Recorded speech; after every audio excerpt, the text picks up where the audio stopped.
The war had lasted 63 years. At the Grand Council of the Galactic Union, they called it the Void Conflict. In the streets of 100 dying worlds, ordinary people just called it the end. The chamber where the council met was the largest room ever built by living hands.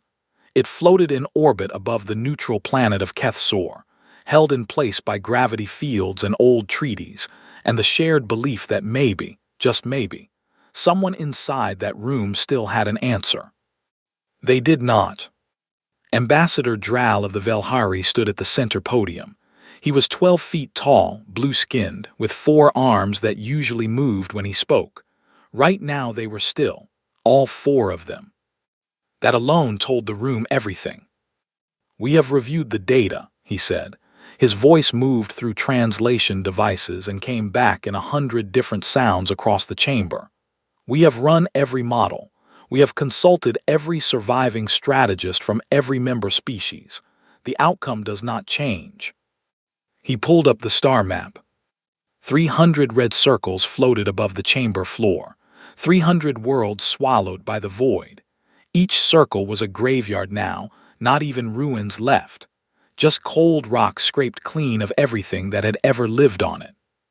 "The front line at Sector 9 has collapsed," Dral said. "The Velhari 7th Fleet is destroyed. The Murin defensive grid failed 6 days ago. The Torathi have lost all contact with their home system. We have confirmed 4 additional worlds consumed in the last 2 weeks alone." No one spoke. He let that sit in the room. "We cannot win this war," he said. "Not with what remains to us. The void does not tire. It does not negotiate. It does not turn back." He paused, and his 4 arms moved slightly, a Velhari gesture that meant something close to grief. "This council is recommending a full and immediate withdrawal of all Union forces. We abandon the contested sectors. We retreat to the core worlds. We establish a final defensive perimeter, and we hold it for as long as we can, and we use that time to find." "Find what?" The voice came from the upper tier of the chamber, low and flat, not loud, but it cut through everything in the room like a blade through still water.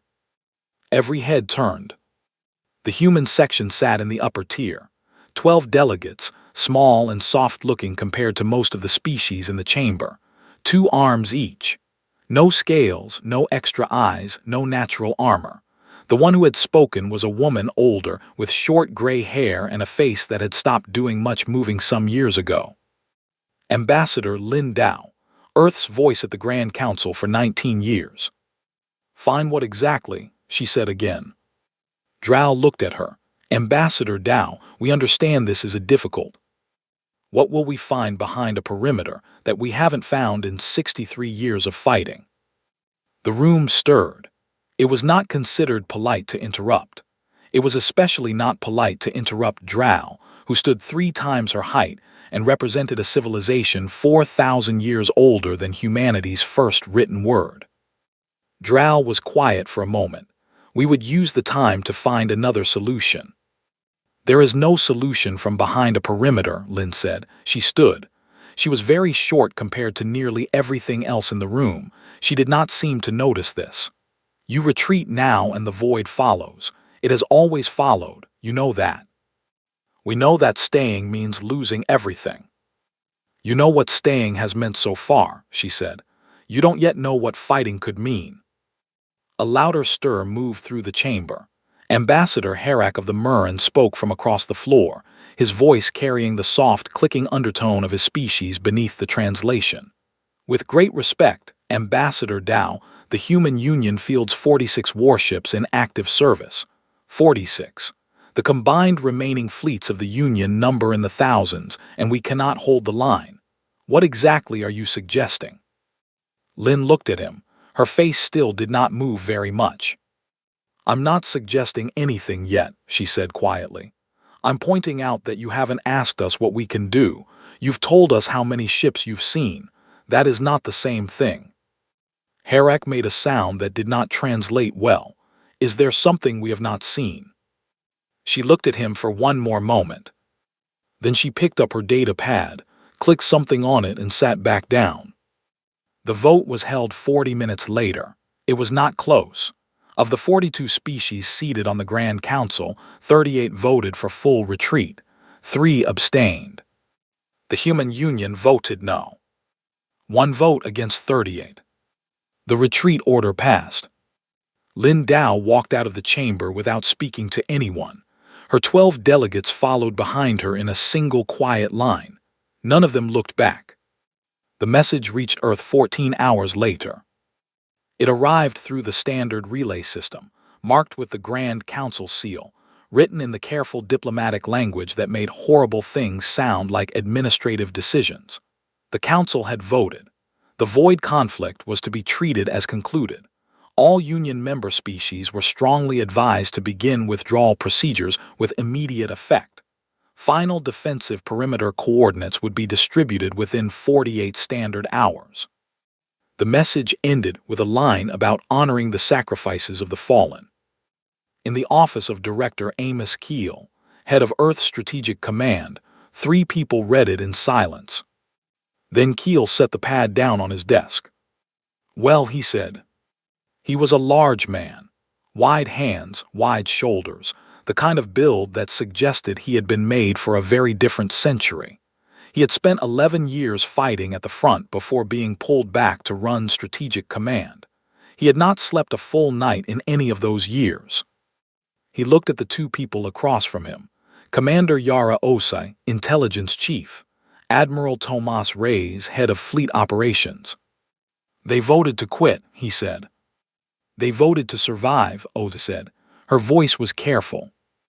Reyes said nothing. He was looking out the observation window. Earth filled the view below. The command center ran in high orbit, and from up here you could see everything. The coastlines, the green and brown and blue of it, the soft glow of cities burning quietly on the night side. He had a daughter down there, 12 years old. She collected small glass animals. She had 43 of them arranged on a shelf above her bed. He had counted them the last time he visited. "Status on the Kepler yards," Keel said. Reyes turned from the window. "Ahead of schedule. Everything is running ahead of schedule. Ares program. Complete. Vance. Ready, has been ready for 6 weeks." Keel nodded slowly. He picked up the Council's retreat message one more time, read the last line again, honoring the sacrifices of the fallen, and placed it face down on the desk. "Send word to Ambassador Dao that we acknowledge the Council's decision," he said. "Standard diplomatic language. Give them nothing to read into it." He looked at Reyes. "Then get me a secure line to Admiral Vance." The Kepler shipyards were not on any map that the Grand Council had ever been given. That was not an oversight. They sat in a quiet stretch of space well past the outer edge of the solar system, wrapped inside a field of debris that had been very carefully arranged to scatter any incoming scans. It looked like a natural formation.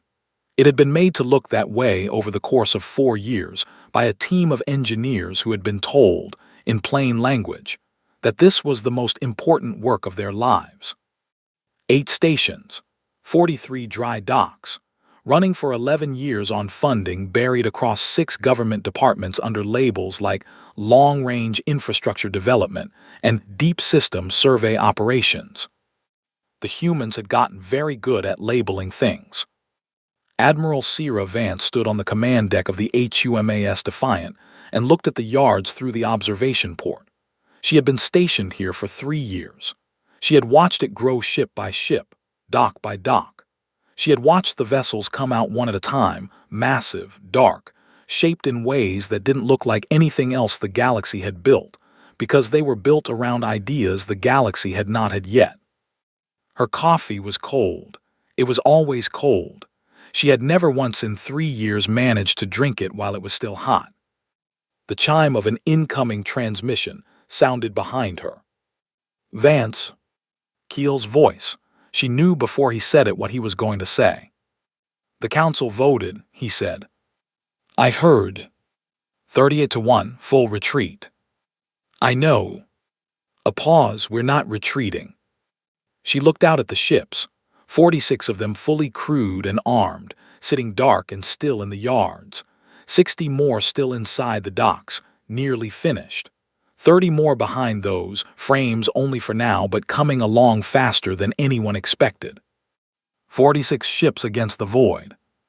She had sat in the council chamber once, early in her career, and listened to alien strategists explain why 10,000 ships were not enough. She had listened carefully. She had taken good notes. Then she had come back and spent 8 years helping to build something those strategists had never imagined.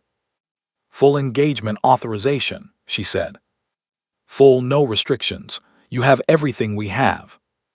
Understood. A pause. Keel's voice shifted slightly. Vance, if you can bring any of the retreating fleets back around, do it. Don't let them just run. Whatever's left of the Velhari, the Murren, any of them. If they're willing to turn around, we'll need them later. She thought about that. About 38 species voting to give up. About the Velhari, 4,000 years of civilization behind them, choosing what was left over what was nearly gone.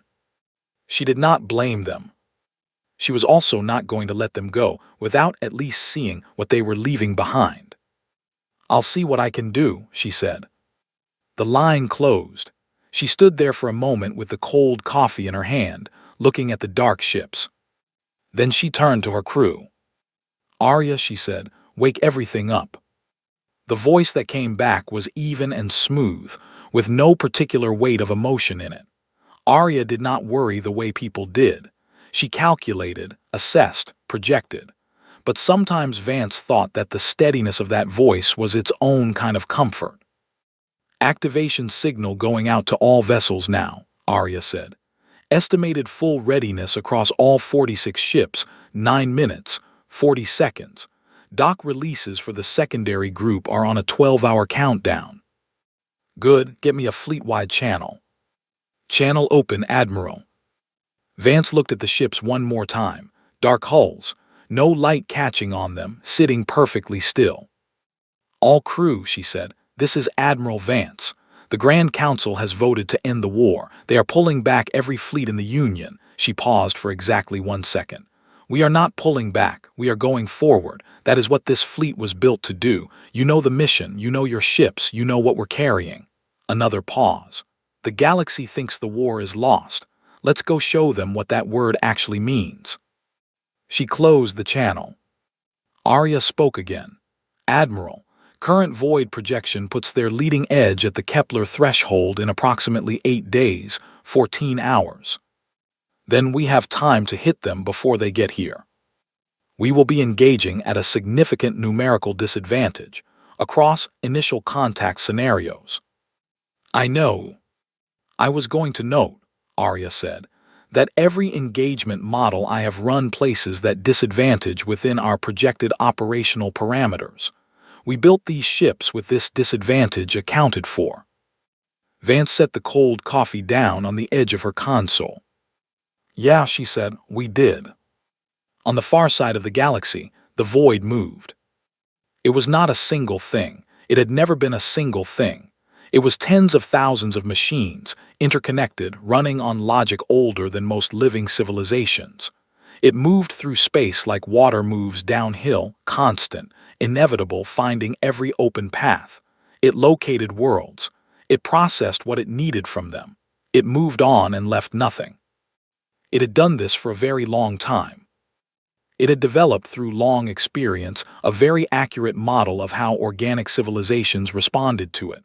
Organized resistance, fleet engagements, defensive lines, retreat patterns, desperate final stands. It had seen every version of these responses. It had processed through all of them. It was now reading the signal traffic from the retreating Union fleets with something that, if it had been built by a different civilization with different values, might have been called satisfaction. The withdrawal vectors were clear. The retreat was orderly. The perimeter coordinates were already being transmitted.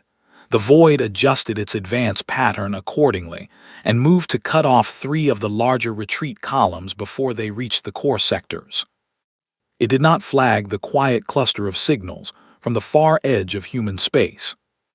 They were too dark, too still, not moving, not broadcasting, not doing anything that its models associated with active resistance. The void had learned to recognize threats by the noise they made. It would take time to learn about things that made no noise at all. It moved on. A Velhari communications officer named Cell was running a standard scan sweep when she caught something strange. The retreating fleet she served on, what remained of the Velhari 3rd Expeditionary, was 18 hours out from the last contested sector, moving at full speed toward the core. She ran scans out of habit more than necessity. Her hands needed something to do when her head was too loud. The reading that came back was not what she expected. She looked at it, looked again, ran a check on the instruments. Movement from the direction of human space, not retreating, not holding still. Moving forward. She ran the identification sweep and waited for the count to come back. It came back wrong. She ran it again.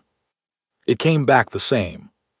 She picked up the data quietly and walked to her commander without saying a word. She handed him the pad and stood back. Commander Vreth looked at the scan. He looked at the number at the bottom. He looked at Cell. "This is a sensor error," he said. "I've run it 4 times," she said. He looked at the number again. Ships coming from human space moving toward the void's advance. Not the size he had on record for human vessels. Larger, much larger. Armed in configurations his database had no category for. "When did they build these?" he said. "I don't know." He stared at the scan. "They voted no," he said slowly, not asking, remembering the council report he had read 14 hours ago. 1 species, 1 vote. They voted no and everyone ignored it. "Yes," Cell said. "And now they're moving toward the void, yes." Vreth stood still for a very long moment. In the viewing port behind him, the stars moved slowly past as the ship ran at speed. His fleet ran with them, thousands of ships, carrying what was left of his people's pride and soldiers and hope, all of it pointed away from the fight. He made a decision. "Get me a human command frequency," he said, "whatever they'll answer." Cell looked at him carefully. "What are you going to say to them?" He was quiet. "I'm going to ask them," he said slowly, "what exactly they think they're doing." And far ahead of the retreating fleets, in the dark space past the outer belt of the human system, 46 ships finished waking up, locked into a formation that had no name in any existing tactical handbook, and began to move. Not away. Toward. The war the galaxy believed was over. Admiral Cira Vance had a different opinion. She always had. The human frequency was not easy to find. Cell tried 6 standard Union military bands before she got an answer. The voice that came back was calm and professional, with the particular flatness of someone who had been expecting a call from somewhere unexpected. "This is the HUMAS ** Defiant *. State your identity and purpose." Vreth leaned forward. "This is Commander Vreth, Velhari 3rd Expeditionary. I need to speak with whoever is in command of your current formation." A pause brief. "Hold." The line clicked. Vreth waited. Cell watched him from across the communications bay and said nothing. Through the port behind her, the stars continued their slow movement. The fleet continued its retreat. Then a different voice came on, older, even calmer. "Commander Vreth, this is Admiral Cira Vance, HUMAS * Defiant *. I understand you have questions about our movement." "You are moving toward the void," Vreth said. "We are. With 46 ships. Among other things." Vreth paused. "Admiral Vance, I have been fighting this war for 22 years. I watched the 7th Fleet die at Sector 9.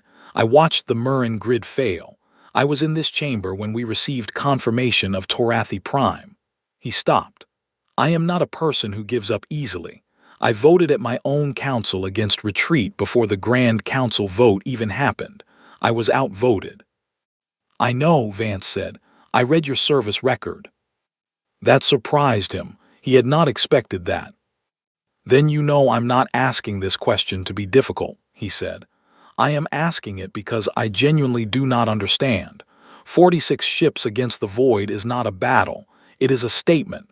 What is the statement? There was a pause on the line, not long. Come and see, Vance said. I beg your pardon. Bring your fleet around. Whatever ships you have that can still fight, bring them. Come and see what we built. Then you can decide if you want to go back to your retreat. Another pause, longer this time. Vreth looked at Sel. Sel raised one of her hands slightly. A Velhari gesture that meant something close to this is your decision, and I will not pretend otherwise. The Grand Council retreat order covers all Union species, Vreth said carefully, including my fleet. Commander Vreth, Vance said, the Human Union voted against that order. We are not bound by it. I cannot order you to do anything. I can only tell you that what you saw on your scanners, those 46 ships, is not what we're bringing to this fight. That's just the first group out of the yards. Silence on the line. How many groups are there? Vreth asked. Come and see, Vance said again. The line stayed open for a few more seconds. Then Vreth made a sound in the back of his throat that Sel recognized as the sound he made when he had already decided something, but was still performing the act of deciding. I am going to require a transmission of your fleet coordinates, he said. Sending now, Vance said, and the line closed. What came through on Sel's board was not a standard coordinate package. It was a set of waypoints leading to a region of space she did not have on any of her maps. She ran a cross-reference with Union stellar cartography. The region showed up as deep survey space, unmapped. No habitation, no resources of note, no strategic value. She plotted the route and said nothing about it. Vreth gave the order to bring the fleet around. He did not tell the Grand Council. He decided he would explain later when he had something to explain with. They came out of transit 18 hours later. Sel was at her station. She had not slept. She had told herself she would sleep during transit and then spent the whole time staring at the bulkhead instead. The fleet dropped out of FTL in a loose formation, exactly on the waypoint coordinates Vance had sent. Sel brought up the long-range scan automatically, the same routine she always ran when coming out of transit: check for threats, check for debris, check for. She stopped. She ran the scan again. She put both hands flat on her console and just stood there for a moment. Commander, she said. Vreth was already looking at the display above her station. He had seen it the same moment she had. Space was full of ships. Not 46, not 100, not the few hundred she might have thought, given what she had seen on the initial scan. The Kepler shipyard stretched across the scan in 8 separate installations, and hanging around each one, docked or in near formation, were human warships of a size and number that should not have been possible. The hulls were dark, no running lights, no energy signatures beyond basic life support, and the shape of them was wrong in a way that she couldn't immediately name. Too angular, too low along the center, built with strange protrusions at the bow that she had no weapons catalog entry for. She counted. She stopped counting when she hit 200 and was not close to done. How, she said. It was not really a question. She was not asking anyone in the room. She just said it the way a person says something when the word is the only thing they have. Vreth did not answer. He was doing his own counting. A transmission opened on the fleet-wide channel. Vance's voice, steady as stone. Welcome, Commander Vreth. What you're seeing is the Kepler fleet, 3 years of construction at these yards, with the Ares fleet from the second set of yards coming online in the next 12 hours. Total count when we're at full readiness will be 412 ships. A brief pause. We've been building since year 9 of the war. We kept it quiet. Vreth found his voice. How did you keep 400 ships quiet? Very carefully, Vance said. And because we've learned over the years that the galaxy does not pay very close attention to what humanity is doing, we use that. Cell pulled up a specification scan on the nearest of the human ships. The reading made her frown. "These vessels," she said to Vreth, "their armor configuration, that is not standard alloy." Vreth looked at the reading. The armor on the human ships was approximately 9 times the thickness of standard Union warship plating. 9 times. And even at 9 times the thickness, the material's composition was returning readings she had never seen before, something that scattered her scanner in a way that living metals did not. "Admiral Vance," Vreth said slowly, "what is your armor made of?" "A composite we developed about 4 years ago," Vance said. "We call it grave iron internally. The technical name is longer and harder to say. The short version is that it's designed around void weapon frequencies specifically. We analyzed every battle record we could access and modeled everything the void uses against hull plating. And our ships can take a sustained void primary beam for approximately 4 minutes before hull breach. Your standard fleet ships fail in about 11 seconds. Cell looked at Commander Vreth. Vreth did not look back at her. He was staring at the display. 4 minutes, he said. 4 minutes, Vance confirmed. He processed that. 11 seconds was the standard. He knew that number well. He had watched ships disappear in 11 seconds at Sector 9. He had watched them go so fast it looked like they simply stopped existing. One moment a ship, the next moment a brief hot cloud where a ship used to be. 4 minutes was not 11 seconds. 4 minutes was a completely different war. "What else?" he said. "The weapons systems are purpose-built for void hull materials. The standard Union plasma array does about 12% damage efficiency against void hull composites.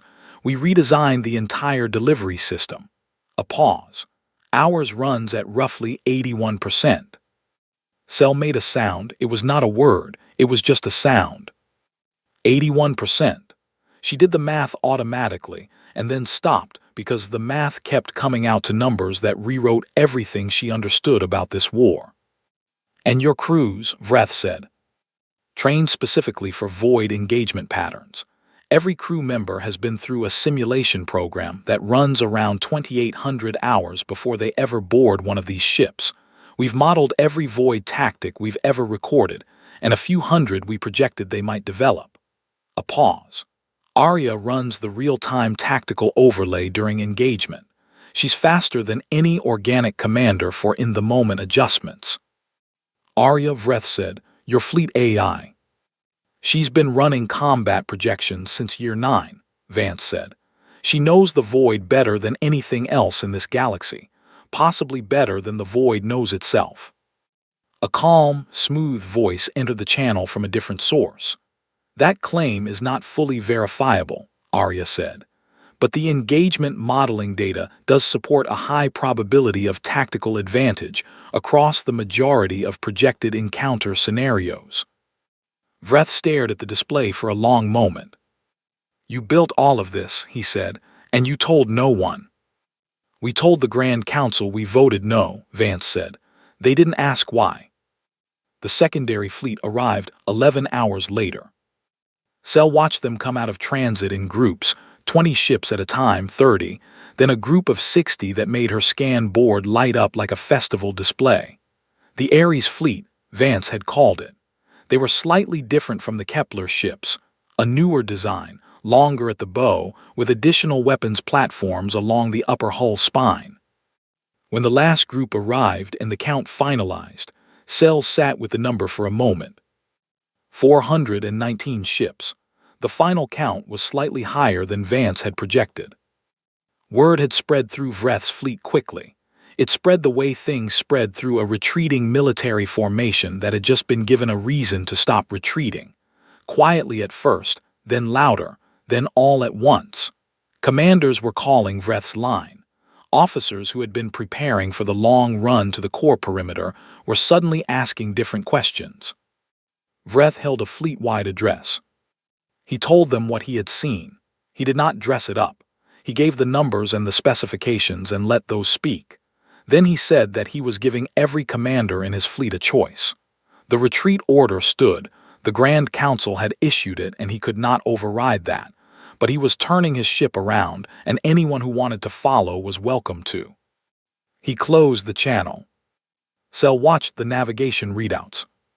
In the end, all but 47 of the Velhari 3rd Expeditionary's surviving ships turned around with him. The 47 that continued toward the core sent no messages. There was nothing to say. Vreth did not judge them. He sent the coordinates of the fleet assembly to Vance's line. Her reply came back in under a minute. Good. I'll send you an orientation package for joint operations. Your ships will run in support formation with the Kepler group. Your job is not to fight the way you've been fighting. I need you to follow Arya's positioning guidance and trust it even when it doesn't look right. Can you do that? Vreth thought about this. He had been a commander for 22 years. He gave orders. He made tactical decisions. He had been trained to trust his judgment. He thought about Sector 9.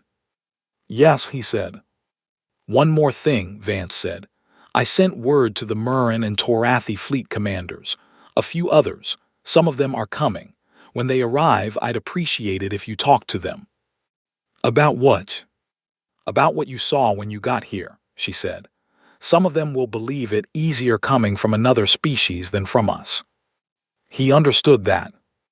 I will, he said. Over the next 6 hours, ships arrived in groups. The Murren came first, 400 survivors from a fleet that had once numbered in the thousands, battered and running on reduced power, but here. Then a cluster of Torathi vessels. Then a mix of 7 other species, ships from broken formations that had turned around in transit when word reached them through back channels and private communications that something was happening at the Kepler coordinates. Not thousands. Not the great combined force the Union had fielded at the start of the war. But something. A few thousand ships, mixed and damaged and tired, arranged around the 419 human vessels that sat in the center of the formation like a spine. Arya ran assessments on each incoming vessel and transmitted repair protocols within minutes of their arrival. Human technical teams. There were 17 full engineering ships in the fleet, a detail that had surprised Vreth considerably, began moving through the formation and attaching to the most critical cases. Cell watched this from her post and found herself doing something she had not done in a very long time. She was counting things on the good side. The Void reached the outer edge of the contested zone on schedule. Its advance pattern had been unchanged for 11 years. It was optimal. It had been optimized against every defensive configuration it had encountered, and it was very good. Its leading-edge machines specialized for long-range area denial swept forward ahead of the main body, clearing debris, identifying targets, signaling back. One of those forward machines picked up the human fleet. It processed the count. It processed the count again. It sent the information back to the central collective. The Void examined the data. It assessed the fleet configuration. It ran the numbers against its existing models of human military capacity and found a significant discrepancy. The models said 17 ships, the data said 419, plus several hundred alien vessels in support formation. The Void did not have a word for surprise. It did not have a word for worry either. But it flagged the engagement for a full tactical recomputation. That took time. Not much time, the Void was very fast, but time. And in that time, Arya spoke. Admiral, the Void's forward sensors have located us. They are running a reassessment. How long until they adjust their advance? Vance said. 6 minutes, approximately. Then they will begin a modified approach. Can we hit them before the adjustment completes? A pause of roughly 1 second. Yes, but the optimal window is 2 minutes and 40 seconds from now. Vance looked out the observation port at the dark shapes of her fleet, hanging in formation around her. She thought about the 47 Velhari ships that had continued toward the core. She thought about the 43 dry docks that had run without rest for 11 years. She thought about her daughter. She did not have one, She had never married, never had children, given that up in year 7 of the war when she made a choice about what her life was going to be used for. She thought about other people's daughters instead. "Arya," she said, "give me the attack formation. Sending to all fleet commanders now. Open a fleet-wide channel." "Open." Vance stood straight. "All ships," she said. "This is Admiral Vance. Engagement begins in 2 minutes. You've trained for this. You know your roles. Every simulation you sat through, every drill, every scenario Arya put you in, this is what that was for." She paused. "The galaxy was told the war is lost. Let's correct that." She closed the channel. Across 419 ships, crews moved to battle stations.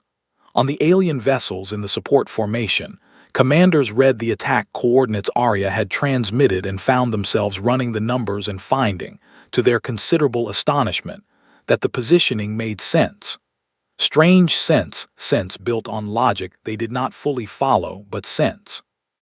Vreth read his positioning order and nodded once. He gave the order to his fleet. The formation moved. And 2 minutes and 38 seconds later, humanity's first true offensive of the war began. The void had been consuming worlds for 63 years. It had never once been hit back like this. The gap between those two facts was about to close. The void's forward line was 3,000 machines wide. Cell had seen forward void formations before.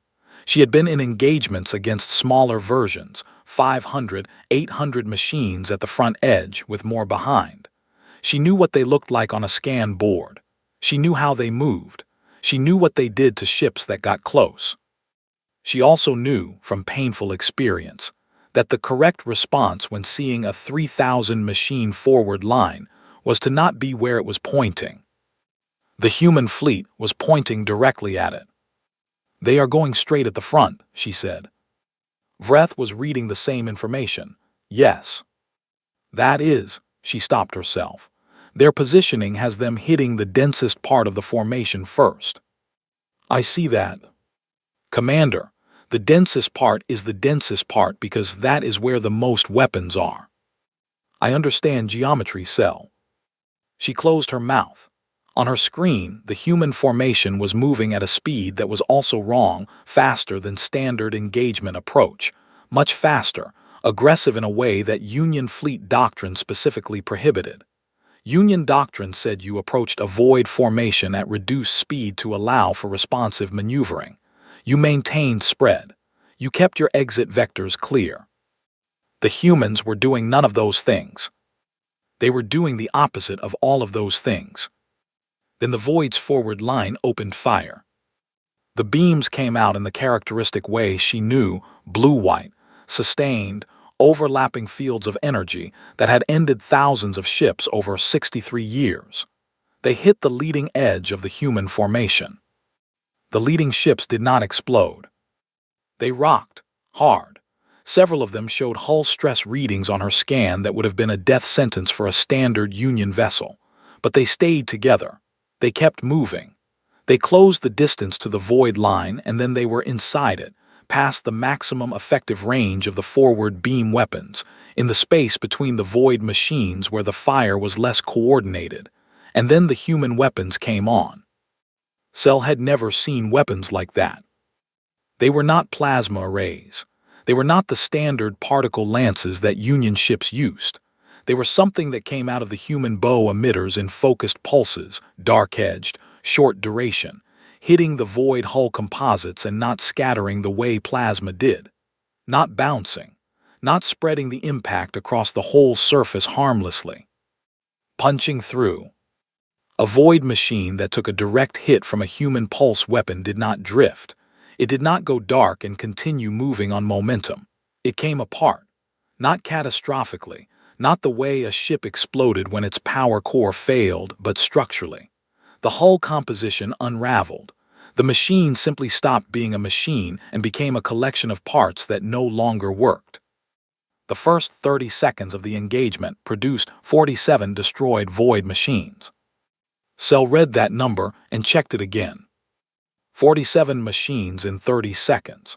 The highest confirmed kill rate in the entire 63-year history of the war had been 8 machines in a 4-minute engagement, achieved by the Velhari First Fleet in year 22. That record had stood since then because nothing had come close to beating it. "Commander," she said.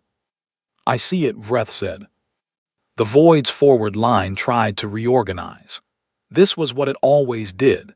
The machines communicated with each other instantly across the formation and redistributed to close gaps, reinforce weak points, redirect fire. It was one of the things that made the Void so difficult to fight. Kill one machine, and 2 others adjusted to cover that position. Kill 10, and the formation smoothed over the holes like water filling in around a stone. Arya had apparently studied this extensively. The human formation did not allow the reorganization to complete. The moment a gap started to close, a group of human ships shifted to hit the closing units from an angle that forced them to choose between maintaining the gap fill or protecting themselves. When they chose to protect themselves, the gap stayed open, and another group of human ships moved through it. It was not a battle, it was a disassembly.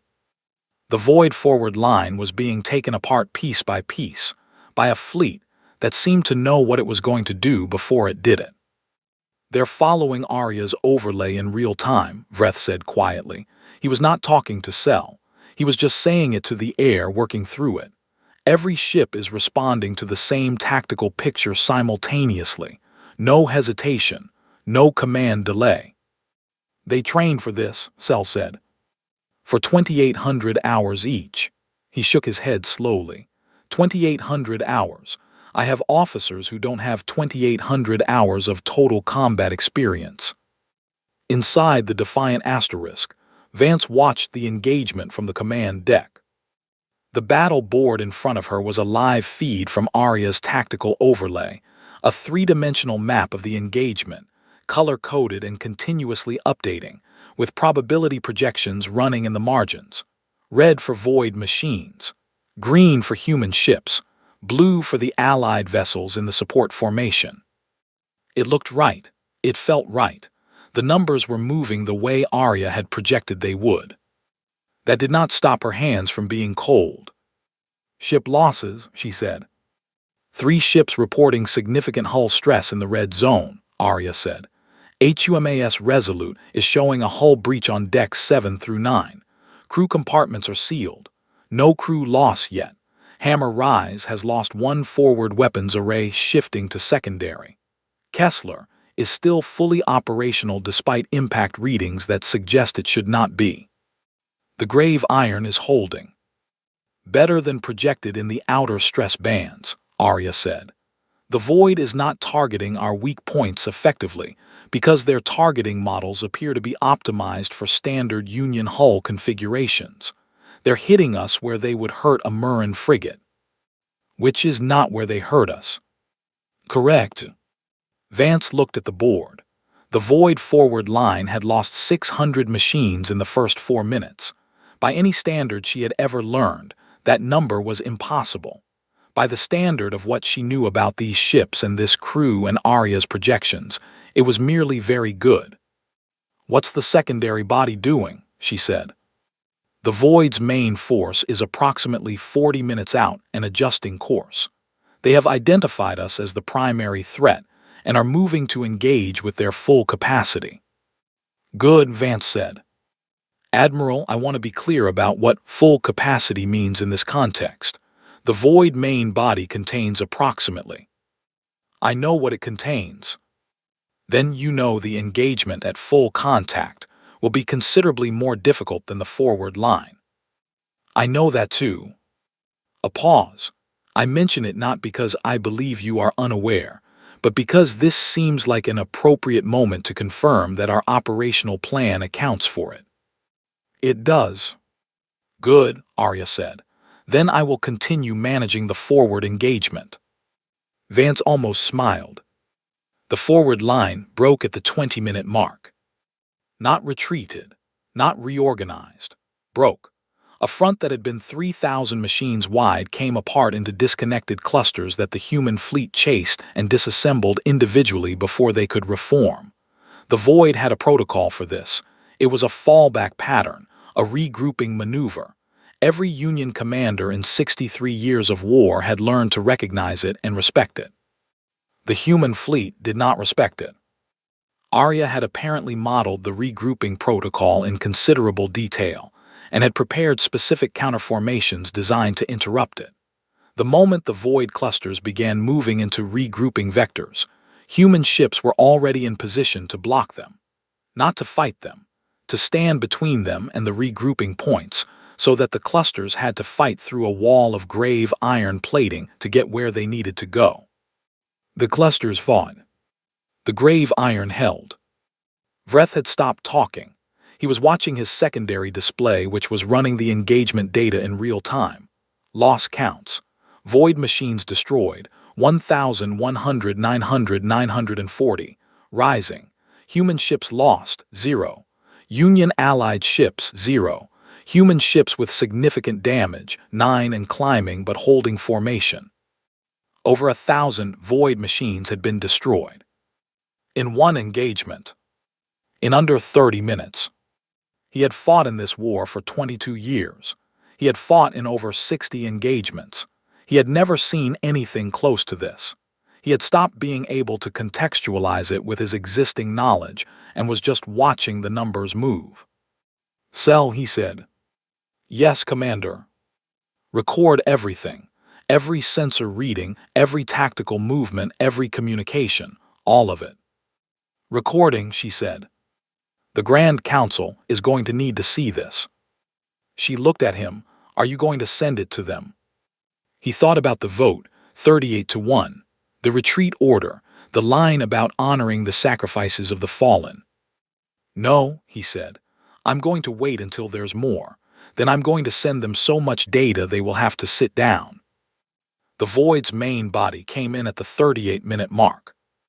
It was not the full force. The Void was not reckless. It never committed everything to a single engagement. But what it sent was substantial, approximately 12,000 machines, configured in a sphere formation that was the Void's standard approach for overwhelmingly superior engagements. The sphere was designed to wrap around a defending fleet and cut off all exit vectors. It had worked every time it had been used. Arya had run simulations on it for 3 years. "Fleet-wide," Vance said, "execute Pattern 7. Pattern 7 had no analog in any other tactical tradition in the galaxy. It had been developed entirely by Arya and Vance over 18 months of simulation work, refined over another year of practice runs with live ships, adjusted a further 6 times based on real engagement data from the forward line fight. The human fleet split. Not into 2 groups, into 11. Each group was a different size, positioned at different distances from the center, moving in different directions simultaneously in a pattern that looked, from outside, like pure chaos, like a fleet that had lost cohesion and was scattering. The Void Sphere formation registered this and adjusted to pursue the largest group. That was what Arya had projected it would do. The largest group ran. The other 10 groups curved inward. The Void Sphere chased the largest group and closed around it, tightening, bringing its weapons to bear. And then the other 10 groups hit it from 10 different directions simultaneously, each one targeting the coordinated weak points that Arya had identified in the sphere's structure. A sphere has no rear. It has no flanks. It is theoretically perfect from every angle. Except the angles you put weapons against simultaneously. Cell watched from a distance, recording everything. She did not have words for what she was seeing. She kept reaching for words from her 22 years of experience, and they all came back wrong. Too small, too familiar, nothing she knew fit. She settled for watching. The main body engagement lasted 91 minutes. In that time, the human fleet destroyed 4,800 Void machines. They lost 7 ships, actually lost, not damaged, not breached, actually gone. 7 out of 419. 7. The standard expected loss rate for a Union fleet engagement of this scale was 60 to 70%. That was the historical average. 60 to 70%, fighting something that had now lost nearly 6,000 machines to a fleet that had started the day being told the war was over. When the Void's main force broke contact and withdrew to reorganize at distance, the Allied support fleet was still almost entirely intact. Vreth's ships had been positioned, by Arya's formation guidance, far enough from the primary fighting that they had been used for specific tasks, drawing fire at moments that served the human tactical plan, holding position at points that the Void couldn't ignore, closing off vectors that would have allowed regrouping. They had done their jobs. Arya's guidance had been, Vreth admitted to himself, correct even when it had looked wrong. He called Vance's line. "How did you do that?" he said. There was quiet on the line for a moment, not a long moment. "We studied," Vance said. "We failed for 63 years alongside everyone else. We paid attention to every failure. We built for the failures. We built for what the Void actually is instead of what we wished it was."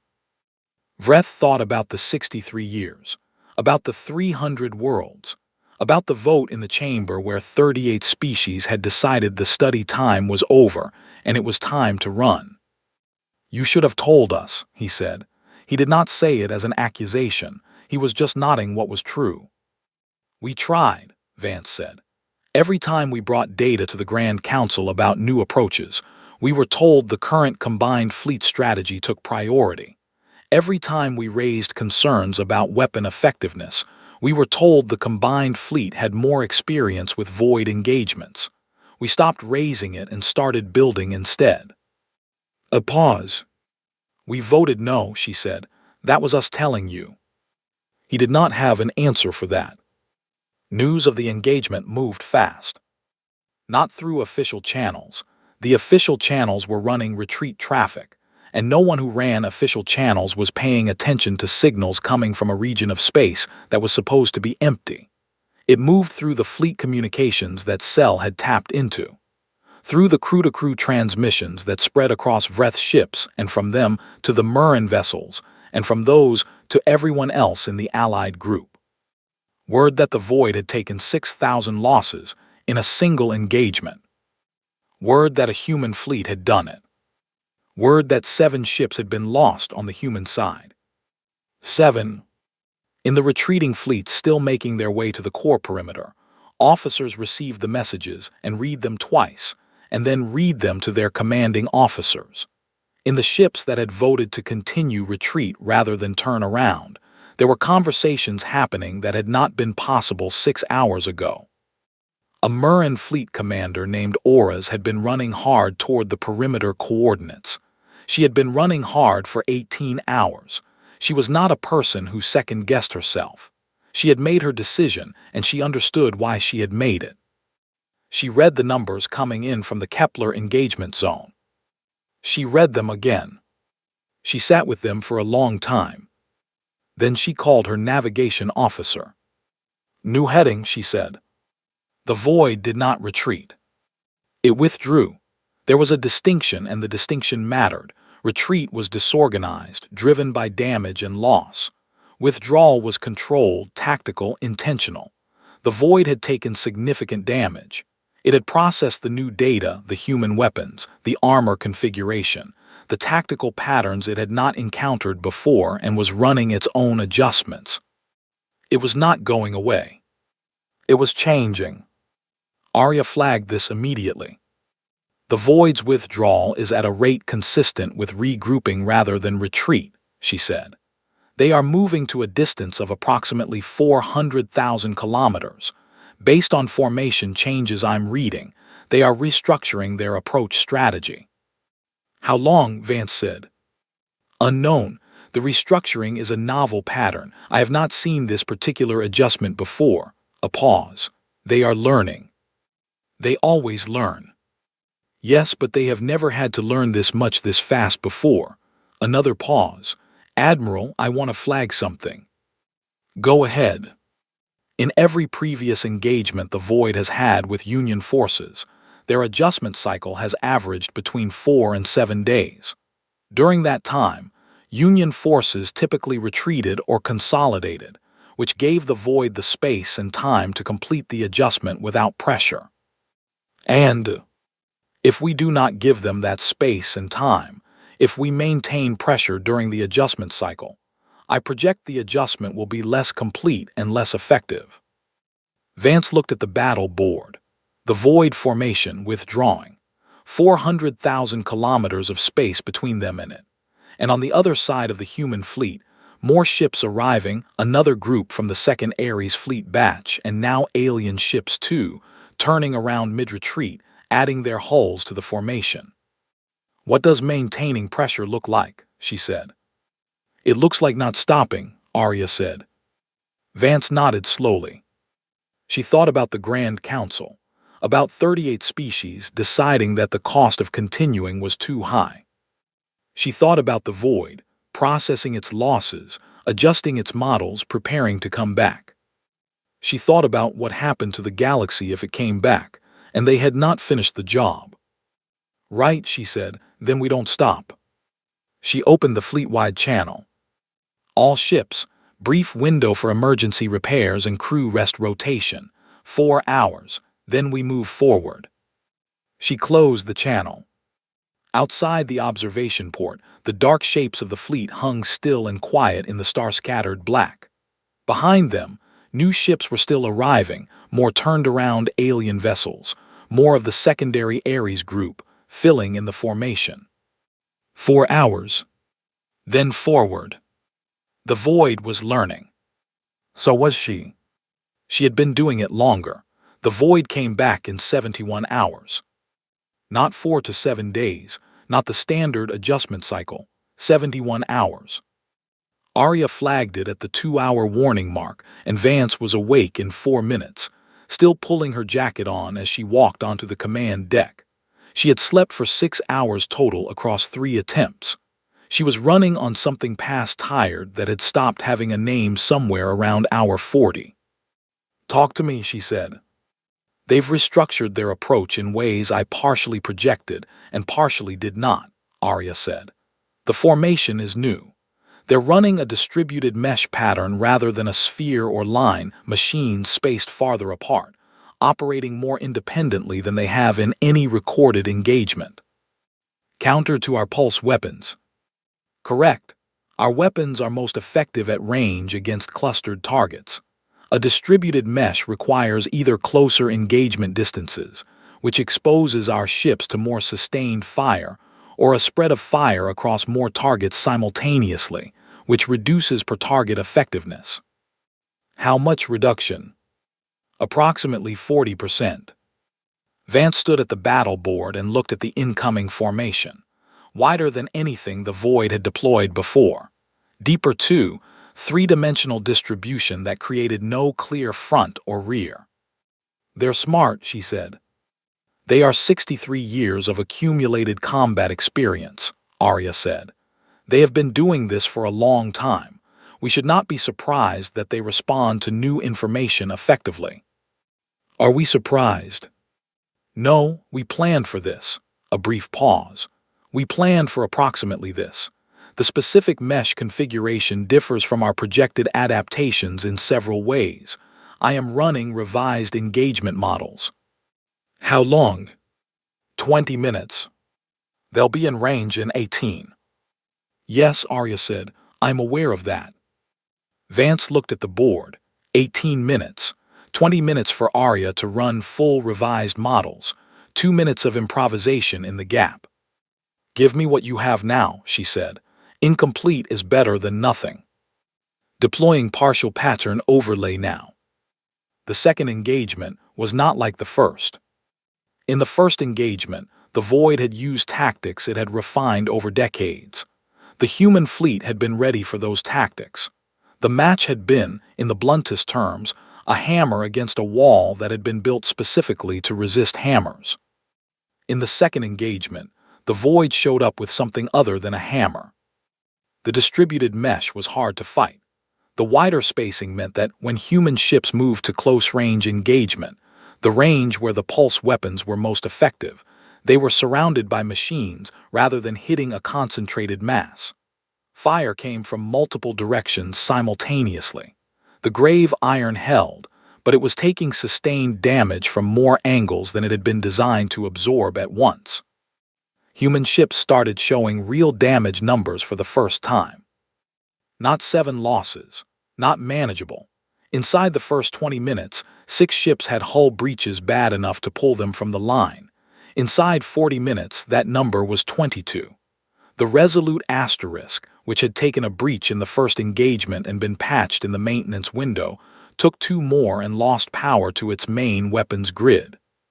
Vance watched the board. She did not flinch. She had trained herself out of flinching at numbers on a board because flinching cost time and time cost ships. She looked at each loss, logged it, and kept moving. But she felt each one. "Arya," she said. "Working. Arya. I have a partial solution. It addresses the mesh spacing problem at the cost of concentrating our formation in ways that increase our overall vulnerability to the Void's secondary weapon systems. Trade one problem for another. Or manage both simultaneously, which is significantly more difficult and requires more precise coordination than anything we've drilled for." Vance thought about her crews, 2,800 hours of simulation each, the best prepared military force in human history, the best prepared force in the galaxy, she believed, for this specific fight. More precise than anything they drilled for. She looked at the loss count, 22 ships out of the fight, over 300 still active. "They can do it," she said. "I believe so," Arya said. "But I want to be transparent. If this pattern fails to produce results within approximately 12 minutes, the formation stress will cascade, and we will be in a significantly worse position than if we had simply held the original approach." 12 minutes. Yes. Vance thought about 12 minutes. "Do it," she said. Vreth watched from the Allied support formation and did not understand what he was seeing. The human fleet was doing something that looked wrong. His tactical training said it was wrong. The formation they were shifting into violated 3 different basic principles of fleet engagement that he had learned before he was 30. Concentration, coherence, mutual coverage. These were not suggestions. These were the bones of every fleet doctrine that any species had ever developed for a reason. The human fleet appeared to be abandoning all of them simultaneously. "Commander," Cell said. "I see it. Should we?" "We follow Arya's guidance," he said. He said it firmly. He had made that commitment, and he was going to hold it even when holding it felt like watching someone drive very fast toward the edge of something. His positioning orders came through Arya's overlay a moment later. His ships were being directed to a very specific location in the support formation, not the standard support distance but closer in, tucked into a gap in the human fleet arrangement. He looked at the gap. He looked at where the Void's mesh was converging. He understood. The human fleet was not abandoning coherence. It was creating a shape that had to be filled, and the filling was the Allied ships. The human vessels held the outside of the arrangement, grave iron taking the distributed mesh fire from the widest angles, and the Allied ships sat inside that arrangement, protected from the heaviest fire by the human hull ring, but positioned to add their own weapons to the engagement with a full field of fire outward. It looked like chaos from outside. From inside, it was a ring of iron with teeth. "All ships," Vreth said, "match the Arya positioning, trust it." The 12 minutes almost did not hold. At minute 9, the Void identified what the human formation was doing and redirected a significant portion of its mesh toward the seams between the human ships. The gaps where the ring wasn't continuous, where Allied ships were exposed. Arya called it in real time. "Seam pressure at sectors 4, 7, and 11, closing now." Human ships moved to close the seams, and in closing the seams created new ones elsewhere, and the Void shifted to those, and the human ships moved again. It was a chase around the perimeter of the ring, the Void looking for the door, the human ships keeping every door closed while also continuing to fire outward. At minute 11, A seam opened at Sector 2 for approximately 8 seconds before it was closed. 8 seconds was enough. The void put 200 machines through it in the first 3 seconds. Inside the ring, 3 Allied ships took direct fire. One Murin frigate, the Asterisk Kessler's Bridge Asterisk, named after something in a history Cell did not know, went dark instantly. The other 2 survived with serious damage. The human ships closed the seam and the 200 machines that had come through were inside the ring, which was bad, but they were also enclosed by the ring, which meant they were shooting outward and every human ship's weapons were pointing inward. 200 machines. They lasted 4 minutes. When the last one came apart, Cell realized she had been holding her breath for somewhere around 3 of those 4 minutes, and her hands on her console were shaking. Not from fear, she told herself. Just adrenaline. Just the physical result of watching something that should not have work anyway. She took a breath. She ran the engagement numbers. Void losses since the second engagement began, 3,200 machines. Human ships out of the fight, 31. Allied ships lost, 1. Allied ships with significant damage, 11. The ratio was holding. Different from the first engagement, harder, messier, more expensive, but holding. Arya, Vance said on the open channel. Assessment. The Void is running a third cycle adjustment, Arya said. They are pulling back the mesh extremities and consolidating. I believe they are preparing to revert to a modified sphere formation. Their mesh approach has produced better results than the forward line, but not the results they needed to break us. They're switching tactics mid-engagement. Yes, they are faster at learning than their historical pattern would suggest. The pressure approach you ordered appears to have shortened their adjustment cycle significantly. A pause. This is good and bad. Good because we are forcing them to spend adaptation time they have not spent before. Bad because their adaptations are coming faster than I can fully model. Vance looked at the board, the Void pulling back. Not far, not the same distance as before, just pulling back enough to reform. We go after them during the reform, she said. That is high risk. The reformed sphere will be partially intact when we reach it. Better a partial sphere than a complete one. Arya was quiet for 1 second. Agreed, deploying pursuit pattern now. The fleet moved. The third phase of the engagement, pursuit into a reforming void formation, was the most chaotic fighting Vance had ever experienced. No clean patterns, no elegant formations. Ships moved based on Arya's real-time calls, adjusting constantly, the tactical picture changing faster than any human mind could fully follow. Vance stopped trying to follow all of it and trusted Arya to manage the pieces while she watched for the decisions that needed a human answer. There were several of those. When the Defiant took a direct hit to her main sensor array, and Arya's connection to half the fleet went through a backup channel that was slower and less precise, Vance made a call. She kept the Defiant in the line. The backup connection was enough. Pull the flagship and the fleet lost something more than a sensor array. When a group of Torathi ships in the support formation panicked and broke from their Arya positioning, Cell reported it. Vreth called the Torathi commander directly. Vreth's voice steady and flat and certain in a way that came from 22 years of choosing steadiness when everything else was loud. They came back to position. When the Void tried something it had never tried before, 3 large machines, suddenly moving at extremely high speed directly at the Asterisk Defiant Asterisk, ignoring all fire, running as if they planned to collide, Arya handled it without asking. She redirected 4 ships to intercept before Vance had finished processing the threat. 3 large machines and 4 ships. The 4 ships came back, the 3 machines did not. The engagement came apart at the seams somewhere around the 3-hour mark, not catastrophically, not a collapse, but the formations dissolved into a running fight spread across a huge area of space. Individual ships in small groups, human and void both, chasing each other through the dark. The big tactical picture became 100 smaller ones. Vance made herself breathe. Breathe, trust Arya, trust the training.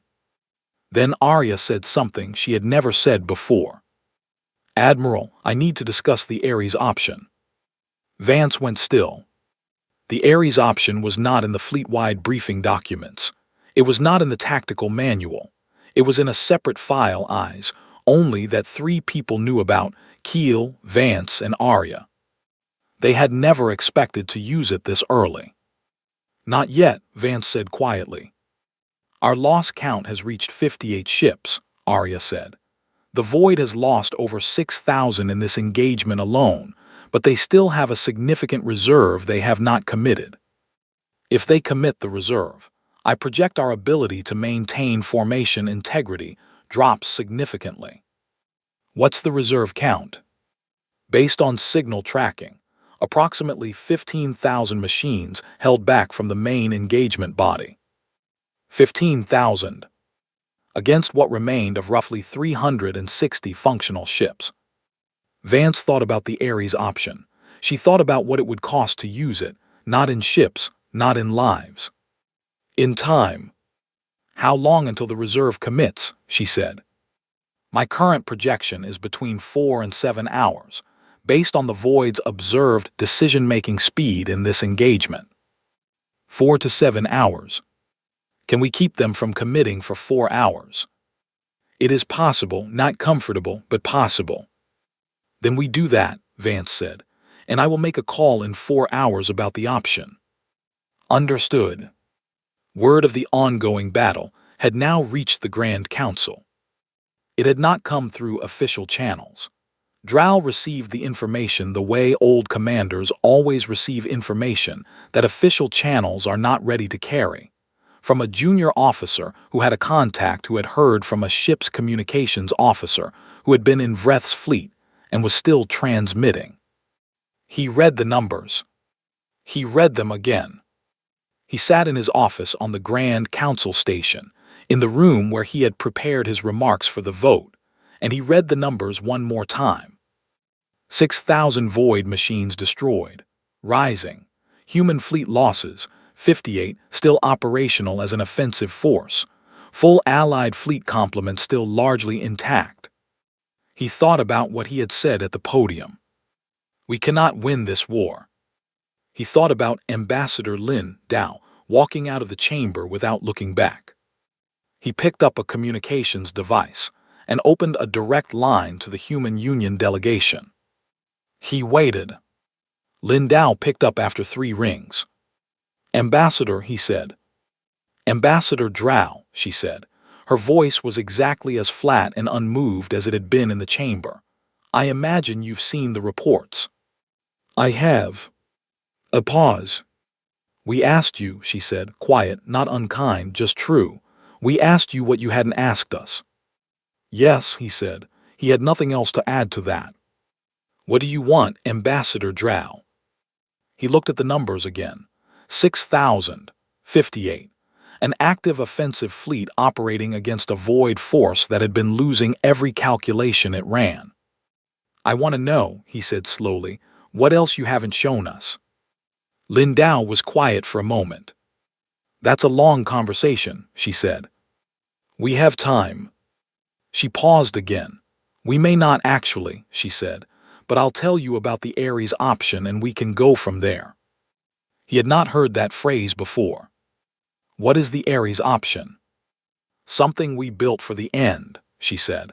"For the moment when everything else has been spent and we still need to finish it." "How close are you to that moment?" "Close," she said. "Vance will tell us when it's time." Drow sat with that. Outside his office port, the Grand Council station turned slowly in orbit, and below it the neutral world of Kethsor turned in its own long, indifferent rotation, and somewhere impossibly far away, 400 ships were holding the line against 15,000 machines that had not yet moved. He thought about the vote he had run in the chamber. He thought about what "we cannot win this war" had felt like when he said it. He thought about what it was beginning to feel like now. "Tell me," he said, "everything." In the 4th hour of the running battle, the Void committed 12,000 machines from its reserve. Not 15,000, 12. It was still holding back. Arya called it the moment the movement registered. Reserve is committing, 12,000. ETA to engagement range, approximately 22 minutes. Vance looked at the board. Her fleet, roughly 340 functional ships. Vreth's force and the other allied ships, another 800 and something, damaged and tired and running on resolve as much as fuel. 22 minutes. She thought about what waited in the cargo holds of the 6 largest ships in her fleet. 6 ships that had been built around a specific purpose, carrying something that had taken 4 years to construct and had never been tested outside a simulation. 6 ships that sat at the center of her formation like the secret they were. She thought about the 4 hours she had asked for. She was 12 minutes short.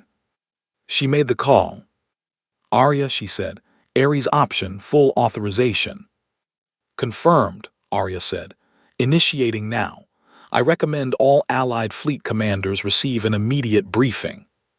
Do it.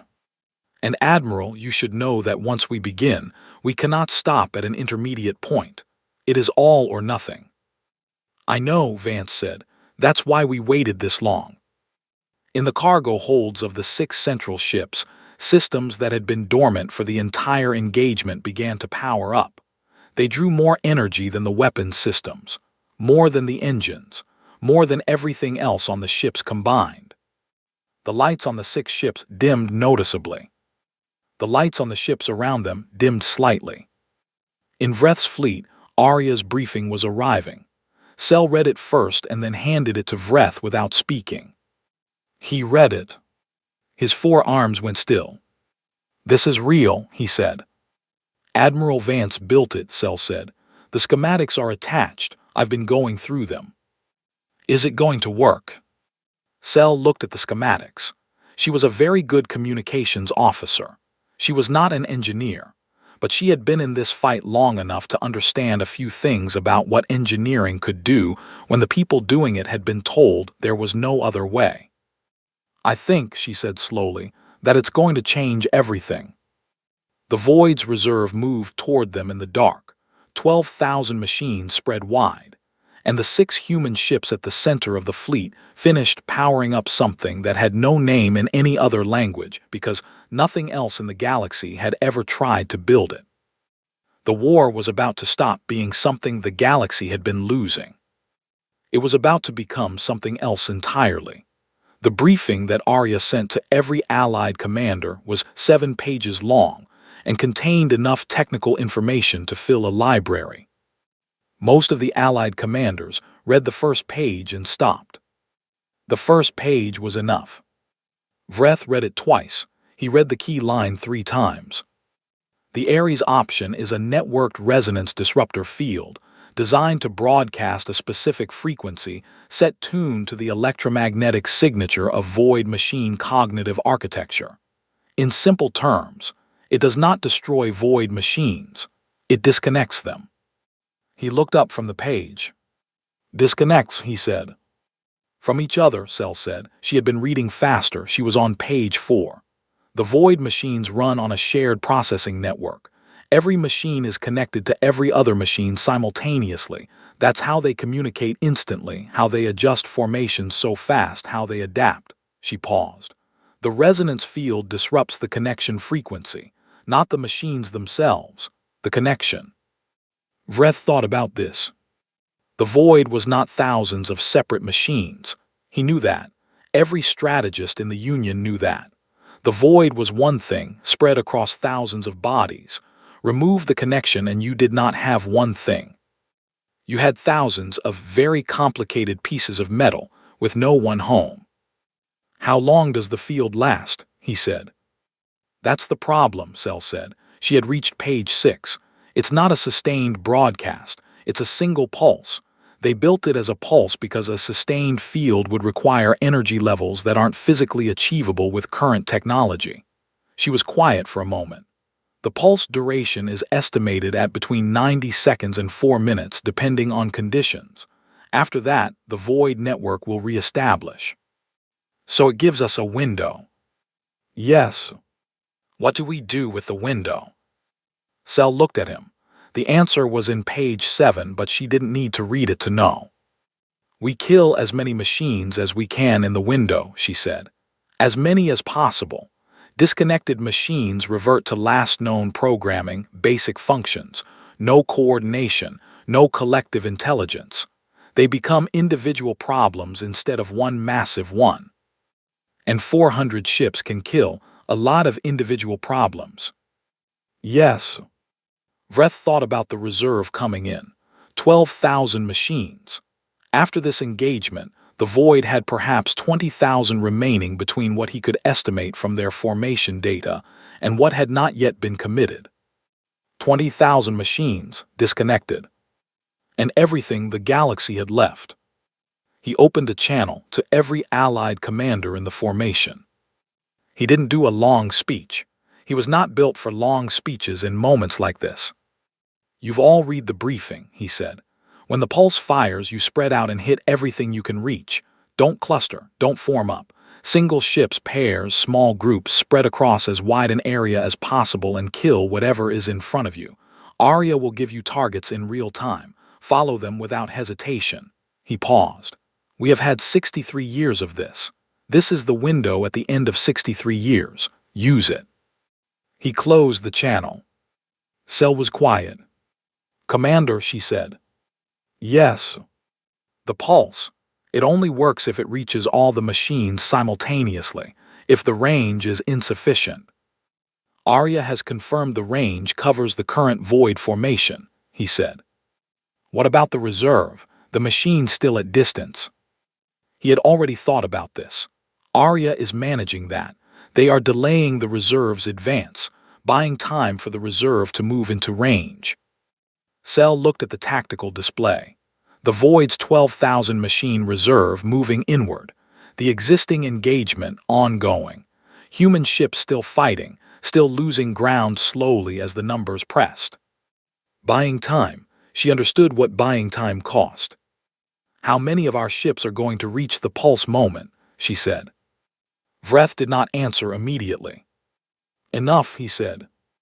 Inside the defiant asterisk, Vance was watching numbers she did not like.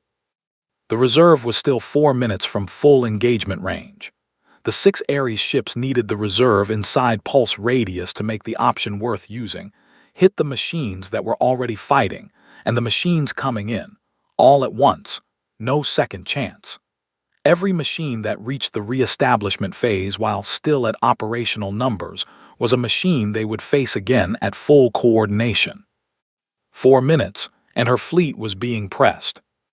Arya, she said, ship status. 291 fully operational, 41 damaged but fighting, 68 out of the fight. A pause. The Allied fleet has lost 11 ships. Commander Vreth's formation is holding position. 291. She thought about the number. She had started with 419. She had gained more from the Allied forces joining. She had been fighting for nearly 6 hours. 291 ships holding against what was coming. It would hold for 4 more minutes. What's the reserve distance? She said. 2 minutes and 40 seconds to pulse radius. What's our line integrity in 2 minutes and 40 seconds? Arya paused, a longer pause than usual. Marginal, we will have gaps. The void will have partially broken through our outer formation by the time the reserve enters radius.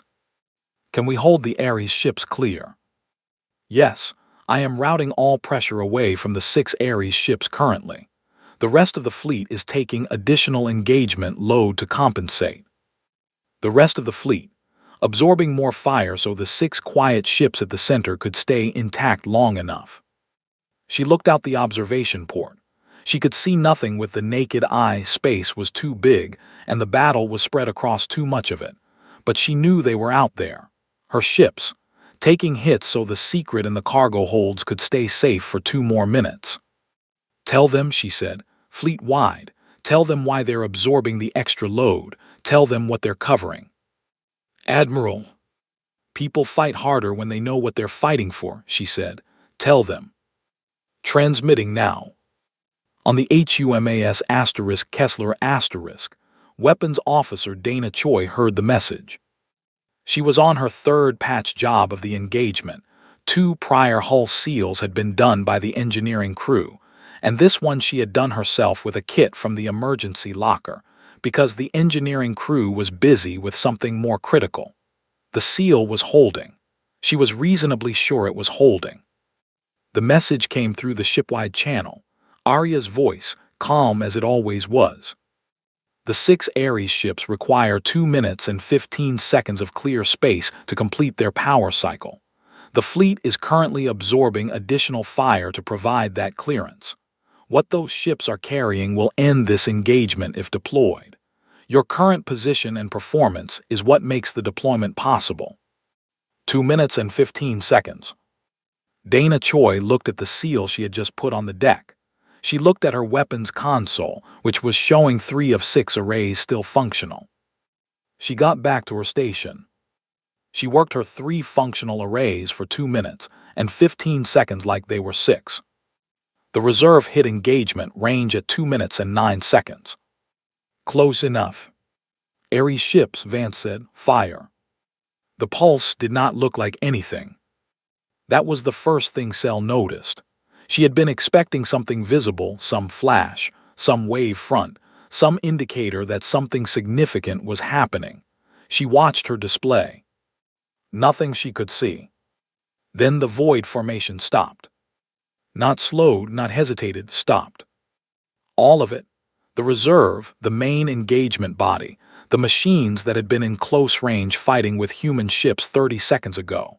Every machine, simultaneously, stopped exactly where it was. The shooting stopped. For 1 full second, there was no fire from the void at all. Cell had been in this war for 11 years. She had not once, in 11 years, experienced a second of silence from the void. Then the fleet-wide channel opened and Arya's voice came through, steady as always. Pulse delivered. Confirmed network disruption across all void machines in radius. Window is active. All ships engage now. And the galaxy came apart. Vreth's ships moved the moment Arya called it. He had drilled his crews on this during the 4-hour maintenance window, running through the basic idea of what to do when the void stopped coordinating, spread wide, hit everything in range, keep moving. He had not known about the pulse at that point, but he had known from the human engagement tactics that individual void machines, deprived of their collective coordination, were dramatically less dangerous. Now he knew exactly how true that was. A void machine operating alone was still a sophisticated weapons platform. It could shoot. It could move. It could take damage and keep functioning. It was still dangerous in the way that any armed and armored machine was dangerous. It was not the void. The void was 63 years of collective, coordinated intelligence adapting in real time to every threat it encountered. A single machine was a very complex piece of equipment operating on its last known instructions, with no one updating those instructions. The difference was everything. Vreth's ship swept through the closest machines in under 3 minutes, and the machines shot back along predictable lines, without adjustment, without the terrifying real-time recoordination that had defined every void engagement in his entire career. He watched a Velhari frigate take fire that would have been a killing blow in any previous fight, soak it, and return fire that gutted the machine. 11 seconds to hull breach in a standard engagement. This was not a standard engagement anymore. He pushed his ships forward. Arya ran the window. 90 seconds to 4 minutes, she had briefed. She tracked the re-establishment signal in real time, the faint hum of void machine transponders searching for each other, trying to rebuild the connection the pulse had severed. In the first minute, nothing, disconnection holding.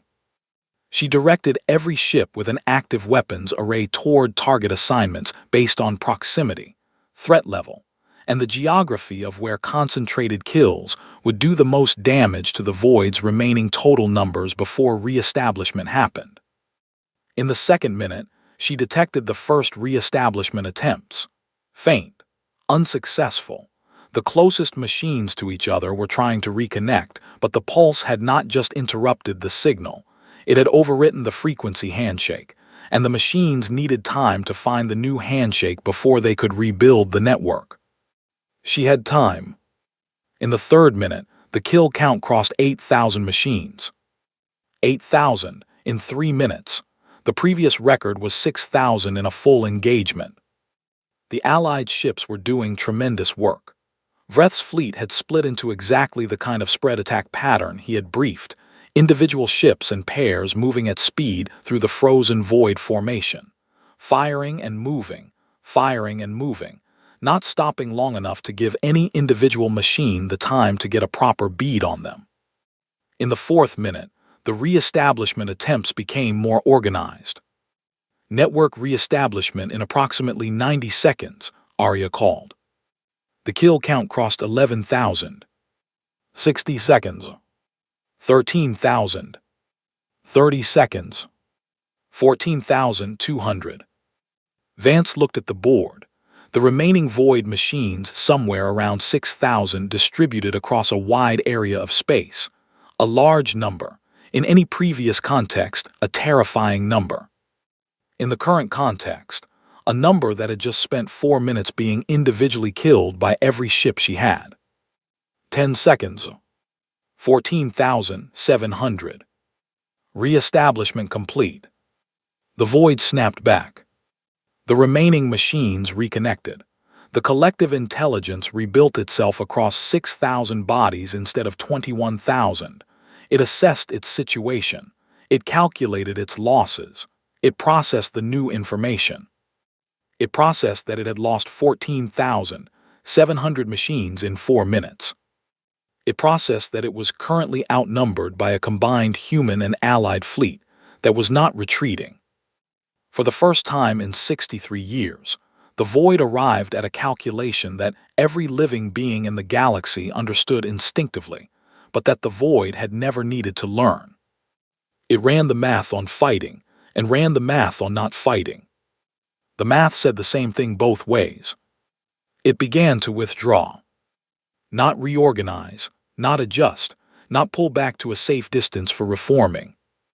It withdrew. Vance watched the display for a full 10 seconds to be certain of what she was seeing. Then she opened the fleet-wide channel. All ships, she said, they're running. She let that sit for a moment.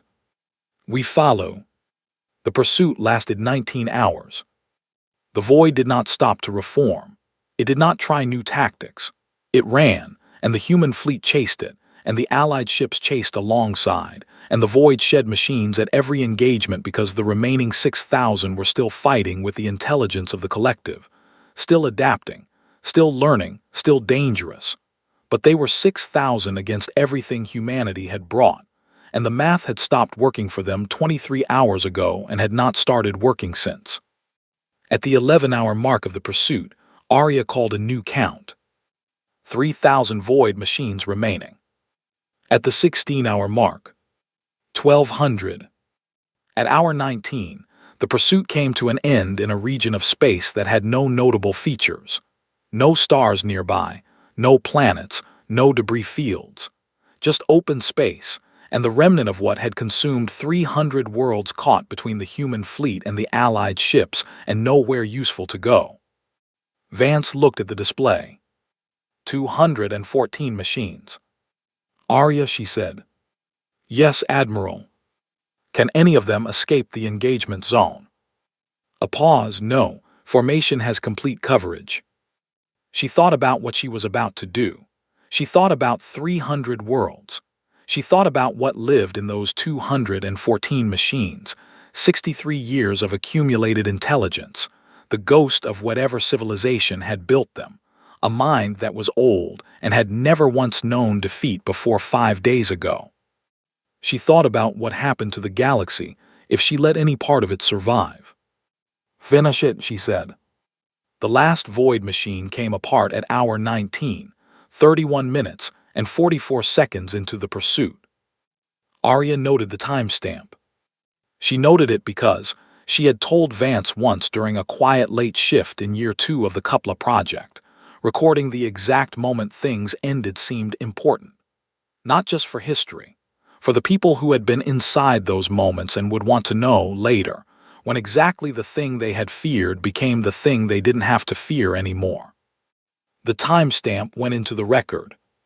3 days later, the Grand Council convened an emergency session. The chamber was full, every seat. Species that had been in full retreat when the session was called had turned their ships around and made transit in time to attend. Drull had sent personal messages to every delegation head the hour after he had spoken to Lunda, and the messages had carried enough data to answer most questions before anyone could ask them. Most questions. Lunda sat in the human section of the upper tier. She had been awake for most of the last 4 days. She looked like it. She did not look like a person who particularly cared that she looked like it. Drell stood at the center podium. His 4 arms were moving. They moved the way they always did when he had a great deal to say and was still deciding how to say it. The void conflict, he said, is over. He let that sit. He had been trying to find additional words for 20 minutes and could not, so he had decided to start with that and see what followed. The combined human and allied fleet, under the command of Admiral Sierra Vance of the Human Union, engaged and destroyed the Void's remaining forces over a period of approximately 5 days of active combat operations. Total Void losses are confirmed at 21,412 machines. Total human fleet losses are confirmed at 89 ships. He paused. Total Allied fleet losses are 14 ships. Total crew losses are still being calculated. The chamber was silent. I want to be clear about what I am saying, Droll said. The Human Union engaged the Void with a fleet that no other member of this council knew existed. They did this using weapons technology developed in isolation without Union support. They did this using tactical doctrine developed in isolation without Union collaboration. They did this using a weapon, classified as the Ares option by the Human Union, that we did not know was possible until 72 hours before it was deployed. He looked at the human section. We voted to end this war because we determined it could not be won, he said. We were wrong. We were wrong because we did not ask the right questions. We did not ask what the Human Union was capable of. We assumed. He stopped. We assumed they were what we could see. We did not consider what they were building where we were not looking. The chamber was still quiet. I want to understand something, said Ambassador Harik of the Mun. His voice was careful. The Human Union developed this capability over 11 years. During that time, they participated in Union military councils. They submitted fleet reports. They sent ships to the front. He paused.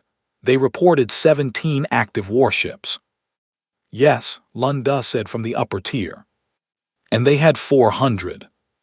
419, by final count. Harik was quiet for a moment. Why? The chamber waited. Lunda stood. She was still shorter than almost everything in the room. She still did not seem to notice. Because we tried to contribute to the combined strategy for the first 8 years, she said. We raised ideas that were not adopted. We raised concerns that were not addressed. We raised requests for resources that were not granted. Her voice was even. Every year, we watched the combined fleet do the same things in the same ways and get the same results. Every year, the line moved in the wrong direction and the number on the red circles got higher. She paused. We decided that if we were going to do something different, we needed to do it ourselves. And if we were going to do it ourselves, we needed to do it where no one would interfere with it before it was ready. Silence. We voted no, she said. At the council, 1 vote. We stood up and said we had not been asked and that we believed there was more we could do. No one asked us what we meant. She looked at Droll. You asked me later. I appreciate that. Drill inclined his head, a Volhari gesture of acknowledgement that also carried something close to apology. I should have asked sooner. Yes, she said simply. Admiral Vance was not at the Grand Council session. She was on the defunct Esterusk, in the space where the last engagement had been fought, overseeing the work of recovery. There were ships to repair, crew to account for, the long and unglamorous task of coming down from 5 days of war. She was drinking coffee. It was hot for once. Arya spoke. Ambassador Duh is transmitting from Kuthsa. She says the session is going well. Good. She also says Ambassador Drull has formally proposed a full restructuring of the Union Military Council, with the Human Union in a permanent senior advisory position. What did she say back? She said she would consider it. Vance looked out the observation port. The wreckage of the final engagement was visible at distance, debris fields, the broken pieces of 21,000 machines spread across a wide stretch of space. In a few years, she supposed, some of this debris would drift into new orbits. Some of it would become hazard markers on future star maps. Some of it would just keep going outward, past any place that had a name. Past anywhere anyone would ever be. 63 years. 300 worlds. 89 ships. She sat with those numbers for a while. Arya, she said. Yes, Admiral. Pull up the contact record for Commander Vreth. Ready. Put me through. The line connected after a moment. Vreth's voice, a little tired, steady underneath it. Admiral Vance. Commander, you're still here. Where would I go? He said. There is cleanup to do. My fleet is helping. I know, I can see you on the board. She paused. I wanted to ask you something. Go ahead. She thought about how to say it. She thought about the vote, about 38-1, about what it was going to take to rebuild the kind of trust that made something like that not happen again. When you get back to the council, she said, when everyone sits down and starts talking about what comes next, I want you on our side of the table for that conversation. Not because you owe us anything, because you were there. You saw all of it. And I think the conversation is going to need someone who was there and is not human to make it go right. A pause on the line. You are asking me to advocate for the human union in a political proceeding, he said. I'm asking you to tell the truth about what you saw, she said. That's different. Another pause. She heard the familiar sound of the Velhari command deck behind him, different console tones, different ambient sounds than a human ship. Yes, he said, I will do that. Good. She closed the line.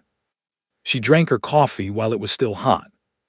Outside, in the quiet of the space around her, the debris of 63 years of the worst thing that had ever happened to the inhabited galaxy slowly, silently drifted. Ships from a dozen species moved through it, recording it, recovering what they could, marking what they couldn't. And on 300 cold worlds scraped clean of everything that had lived there. Nothing moved, and nothing would for a very long time. Vance knew those worlds were there. She kept them there in the back of her mind, because the thing about studying failure for 11 years was that you learned to keep the cost of failure somewhere you could always reach it. 300 worlds. Not 301. That was the thing she had spent 11 years building toward. Not the glory of the final engagement, not the record kill counts, not the 400-ship fleet or the Ares option or any of the numbers that the Grand Council was going to read and reread and absorb over the next many years. Just not 301. She finished her coffee. She set the cup down. Arya, she said, what's next on the repair priority list? The Kessler asterisk, Arya said. Her hull integrity is at 62%. She needs significant attention before she's safe for transit. Send engineering over. Already dispatched. Vance turned from the observation port and walked back to her console, and the work of the day continued. And the war that had lasted 63 years did not last 63 years and 1 day. It ended. In the only way anything like that ever really ends, not with a speech, not with a ceremony, but with people who were still standing turning to look at what was left and deciding, one task at a time, to build it back. The galaxy had cried that the war was lost. Humanity had disagreed. In the end, the math was simple. They were right.